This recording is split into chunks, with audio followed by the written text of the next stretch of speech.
Don't throw that ugly river rock. That chunk of brown-stained gravel in your hand, right now, could be worth more than your car. I've seen it. I've held it. The ugliest stones in the riverbed are the ones that hide the real money. Diamonds, gold, and gems that look nothing like what you see in a jewelry store. Most people walk right past them. Most people throw them away. Here's what you will get in the next few minutes. 4 field tests: Loupe check, UV fluorescence, gold pan, and specific gravity, each with a tool you can buy for under $15. You will learn how to spot a raw diamond by its greasy luster, confirm gold in rusty quartz, and tell the difference between a $1 million stone and worthless industrial slag. I will show you an $8 jeweler's loupe that reveals crystal structure, a $12 UV flashlight that makes diamonds glow blue, and a $12 gold pan that sorts the heavy from the worthless. You will also see exactly how to use a $15 pocket scale to separate gold from fool's gold, step by step. No guesswork. Proof. Kevin Kennard, 2020. Crater of Diamonds, Arkansas. He picked up a brown, dimpled stone the size of a marble. He thought it was glass. It turned out to be a 9.07 carat diamond, worth at least $150,000. That could be you, but only if you know what to look for and how to test it before you toss it back. Let's get to work. You want to know why the ugliest rocks in the river are the ones that matter. It's not luck. It's physics. I grew up in Antwerp, Belgium, diamond capital of the world. I have seen the best stones in the world, but I have also seen the raw stuff, straight from the dirt. In the field, value hides in plain sight. Rivers are nature's sorting machines. Heavy minerals, gold, diamonds, corundum, sink to the bottom, trapped in gravel bars and inside bins. The light stuff washes away. The result is simple. The most valuable stones are the ones that look the least impressive, greasy, brown, battered by water and time. That is what you want. Let's start with the one everyone misses, the raw diamond. You're not looking for sparkle. You're looking for a stone with a greasy, almost oily luster, like it has been dipped in wax and rolled in dust. Most raw diamonds in North America show up as rounded octahedrons. Imagine 2 pyramids stuck base to base, but the edges are worn smooth, the faces dulled by centuries in the river. The color? Forget clear. Most are coated in brown or yellow from iron oxide or clay. They look like dirty gravel, or worse, like a piece of old glass. That's exactly why people throw them away. Here's how you tell the difference. First, the Loupe check. You can get a 10 times jeweler's loupe for $8 online or at any hardware store. Hold it close to your eye, bring the stone up, and look for that greasy luster. Not glassy, not metallic, greasy. Next, check the shape. If you see a geometric outline, 8 faces, slightly rounded, symmetrical, it's worth a second look. Glass and slag break into random jagged shards. Diamonds keep their form, even after 1,000 years in the creek. Still not sure? Try the ultraviolet test. A $12 ultraviolet flashlight, 365 nanometers long wave, will make many diamonds fluoresce blue. Not all, but enough that it's worth carrying. Shine the light in a shaded spot. If the stone glows blue, you might have something special. Glass and slag, nothing. Just dead, cold darkness. But the real clincher is the specific gravity test. Diamonds are heavy for their size. Specific gravity, 3.52. You need a $15 pocket scale and a cup of water. Weigh the stone dry, then suspend it in water, and weigh again. Divide the dry weight by the difference. If you get close to 3.5, you're in business. Glass and quartz will come in much lighter. Don't take my word for it. Kevin Kennard did not. In 2020, he was walking the plowed field at Crater of Diamonds State Park in Arkansas. He picked up a brown, dimpled stone. Looked like a dirty marble. Nothing special. He almost left it behind. Instead, he pocketed it. That stone turned out to be a 9.07 carat diamond, now called the Kennard Friendship Diamond. Estimated value, at least $150,000. That's not a fluke. Bobby Oscarson, 2015, same park, found an 8.52 carat white diamond. Thought it was quartz. After cutting, it sold as the Esperanza diamond for around $1 million. The lesson? The ugliest stones are the ones you want. But diamonds are not the only prize hiding in plain sight. Let's talk gold. Forget the shiny nuggets you see in movies. Real gold in the wild hides inside quartz, specifically quartz that looks like it has been dragged through a rusted junkyard. Gold forms in hydrothermal veins, riding up with hot water and silica, then cooling and crystallizing in cracks. The giveaway is not the gold itself, it is the iron.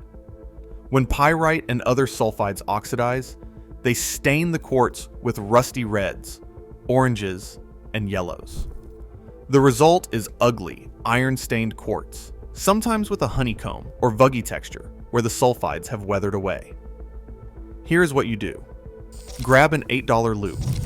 Look for metallic yellow flecks or threads embedded in the quartz. Gold is soft, malleable, and glows with a deep, buttery yellow. Pyrite, fool's gold, is brittle, sparkles, and leaves a blackish streak. Gold does not sparkle, it glows. If you see rusty staining, especially along cracks or in honeycomb textures, pay attention. That is where gold likes to hide. Now, the pan test. For $12, you can get a plastic gold pan at any prospecting shop or online. Scoop up a pan of river gravel, submerge it, and swirl. The light stuff washes away. The heavy stuff, black sand, iron oxides, and if you are lucky, gold, settles at the bottom. Gold is the heaviest thing in the pan, specific gravity 19.3. If you see bright yellow flakes or nuggets that do not float, do not break, and do not sparkle, you have got gold. Want proof? Go back to 1803, Little Meadow Creek, North Carolina. A boy named Peter found a 28-pound yellow rock in the creek. The family used it as a doorstop for years. Only later did a jeweler identify it as gold, worth over $700,000 at today's prices. Or take the Boot of Cortez, 1989, Sonora, Mexico. Gearhart, a rancher, found a 26-pound lump he thought was junk metal. It sold at auction for $1.3 million. The pattern is always the same: ugly, heavy, stained rocks that everyone else ignores. But there is another rock you need to know: Kimberlite. This is the mother lode for diamonds. Kimberlite nodules look like nothing you would want to keep. Green-gray, crumbly, rough as old concrete. In fact, most people mistake them for construction waste or slag. But inside, they can hide diamonds, chromium diopside, pyrope garnet, and other indicator minerals.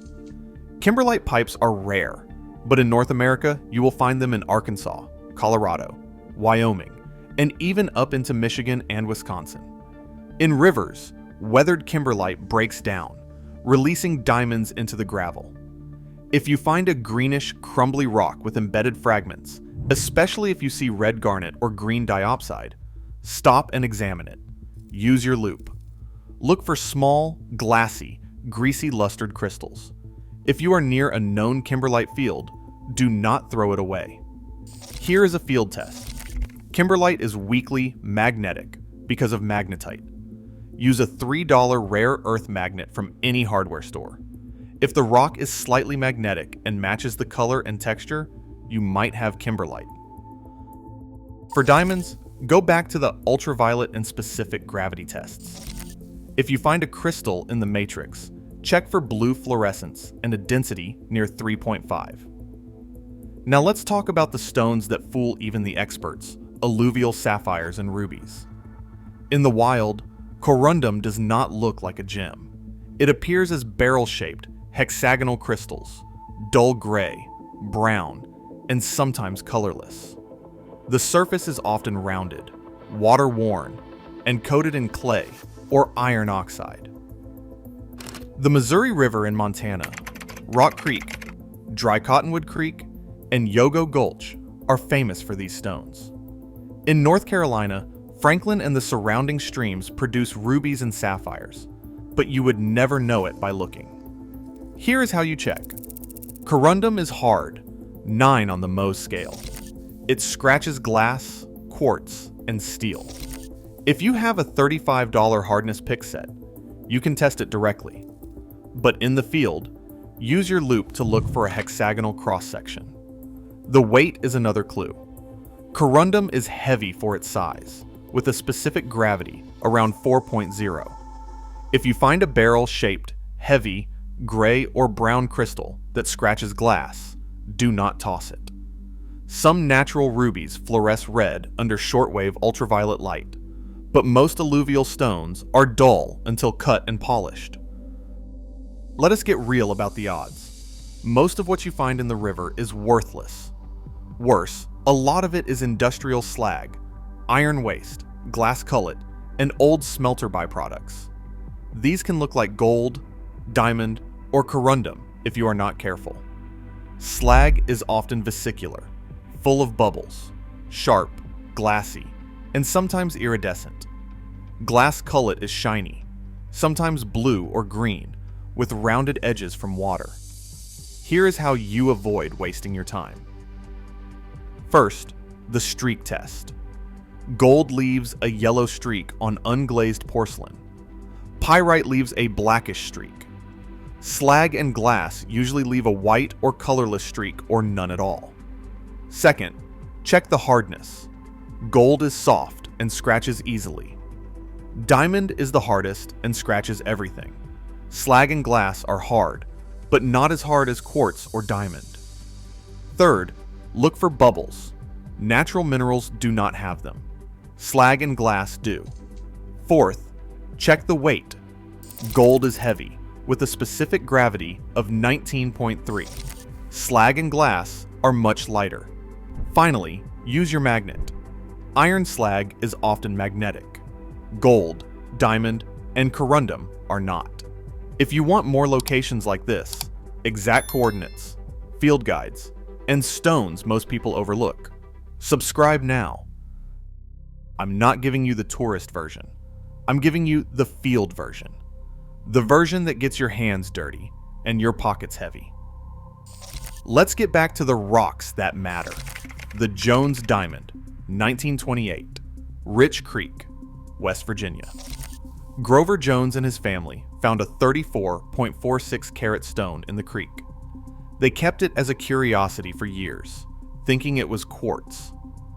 Only after showing it to a jeweler did they learn it was a diamond, worth over $100,000.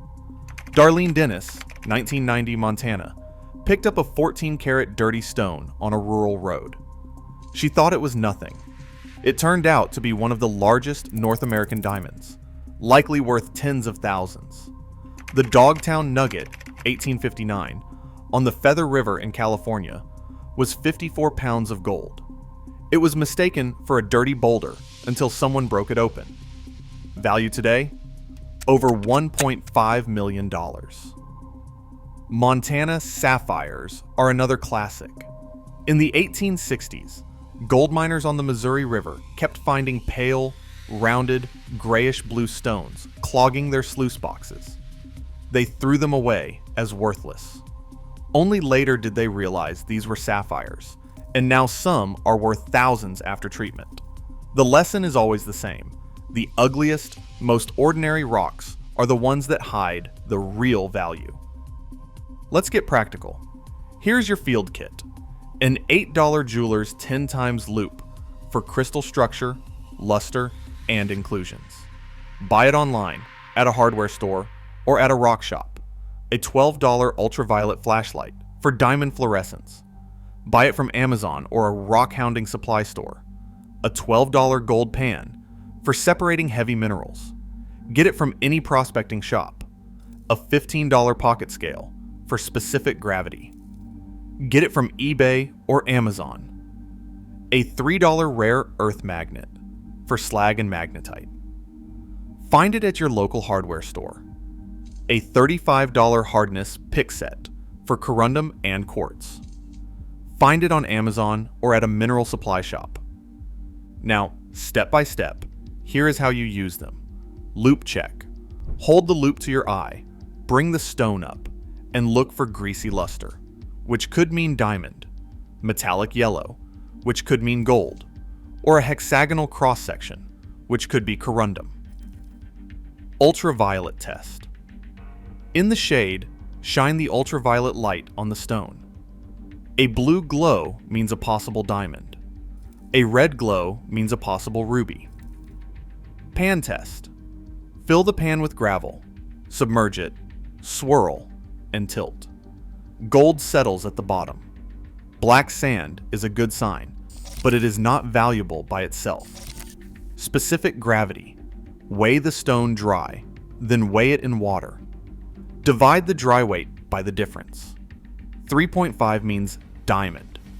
19.3 means gold.